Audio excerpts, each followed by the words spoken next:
Hi there, we're going to have a go at this painted bridge effect. I made this handout a while ago. I'm going to see whether I can follow it to see if it makes any sense. Wish me luck. It's a kind of watercolour effect where hopefully we should end up with this effect. But the images are all in a folder called bridge. So I've opened the bridge image and I want to unlock it. Now I've got my ratio set to 4:3 at the moment on my cropping tool, which we don't need. If you want to get rid of a ratio or clear that, you can hit clear. Right, convert it to black and white and then adjust it. So I'm going to select my layer. I'm going to convert it to a smart object, which gives me some options. And then I'm going to go to fill adjustment layer, black and white. And I'm going to black and white images are composed of red, green and blue, but the black and white filter will let you adjust the different tones. Can you see the red bricks? Well, they aren't red because it's turned into black and white, but they're adjusted by the slider. The yellow adjusts the yellow tones. Greens just adjusting these kind of green leaves in the background. Cyan, there's a little bit of blue on the bridge, blues, magentas, that's fine, and just dialing it in so it looks a bit more punchy. And then we need to add a new layer. Set blend mode to color dodge. Now we looked at blend modes, there's a whole load of them, but color dodge is the one we want. Now I want to select a soft brush. To make a soft brush, you can select on hardness. That's a hard brush, 100%. Soft brush is 0. I want to pick a colour.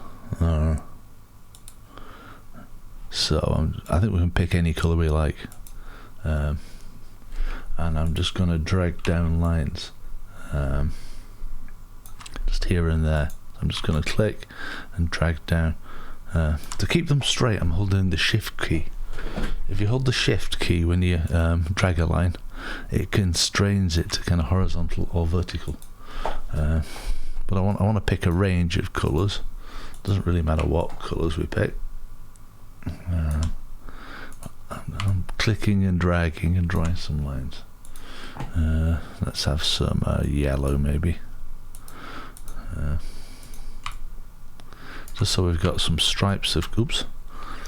When you're using constrain, what happened then is it tried to connect the last 2 points. So I'm just going to click kind of off the edge of the page, then hold down shift. Let's pick some more colours. Some reds. Let's click off the page and drag down some lines. Click off the page, drag down a line, holding shift. Oops. One more colour just to fill up the middle bit. Let's have like a turquoisey colour. Okay, so we've done our stripes. Opacity 80%. That's how see-through in images. So we can click on this and drag it down to 80. If you go completely opaque, you won't see anything, and you can kind of dial it in. So 80 will do. Doesn't have to be exactly 80. Right, and now we need to place a new layer to bring another image in. So we're going to go File, Place Embedded, and we want this Spatter image. I think I got all these on the Pixar Bay. So I just want to drag it into the center of the image. That's fine like that. It doesn't need to touch the edges, but it needs to kind of fill up the middle of the picture. Now we need to set this to soft light. So it's on normal at the moment, so we're looking for soft light, which kind of blends the image a little bit. And then we need to create a new layer on top, which needs to be filled white. Now we could go select the colour picker and use the paintbrush, the paint pot to fill it, or we could go image, edit, fill, and we could go white if we wanted. take your pick of which option you want to do. And then we need to create a layer mask. So in that layer mask button, and now we need to load the spatter brushes.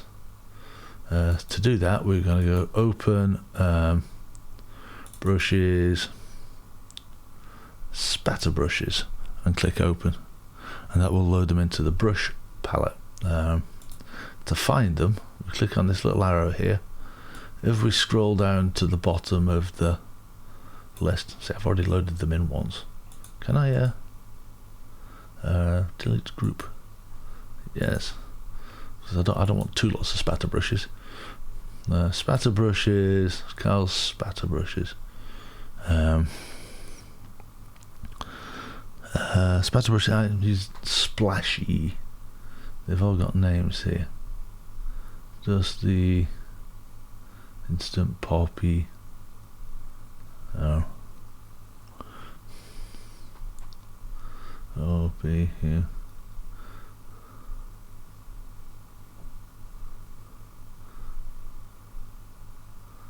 Oh, there's so many brushes in it. Just dragged it a bit bigger. Splashy, there we go. Splashy. Paint on lager mask in black. Right there I can see we have a typo. But we don't need to be, I'm assuming it means layer mask.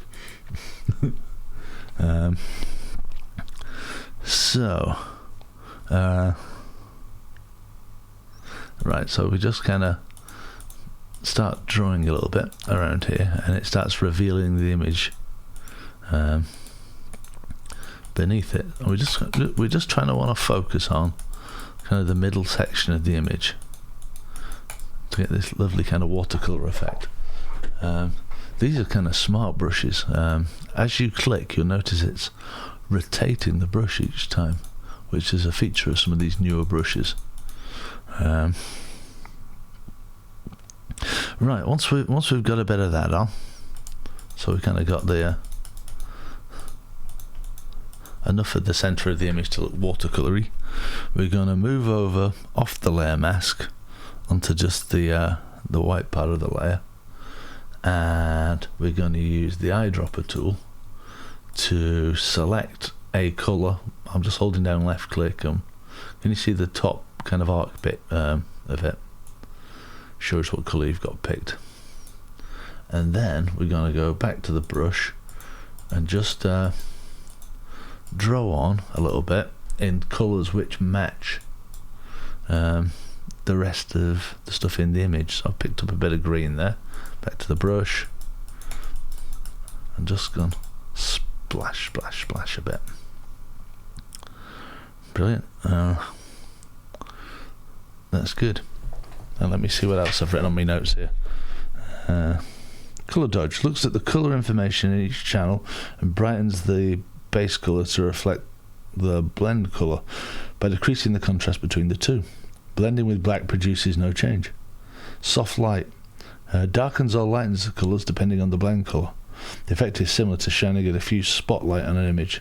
If the blend colour light source is lighter than 50% grey, the image is lightened as if it were dodged. And yeah, I got my images from the Pixabay. So you can save it at that point and add a few notes. And while you're doing that, I'm going to change my handout so it no longer says lager mask. Thank you for watching.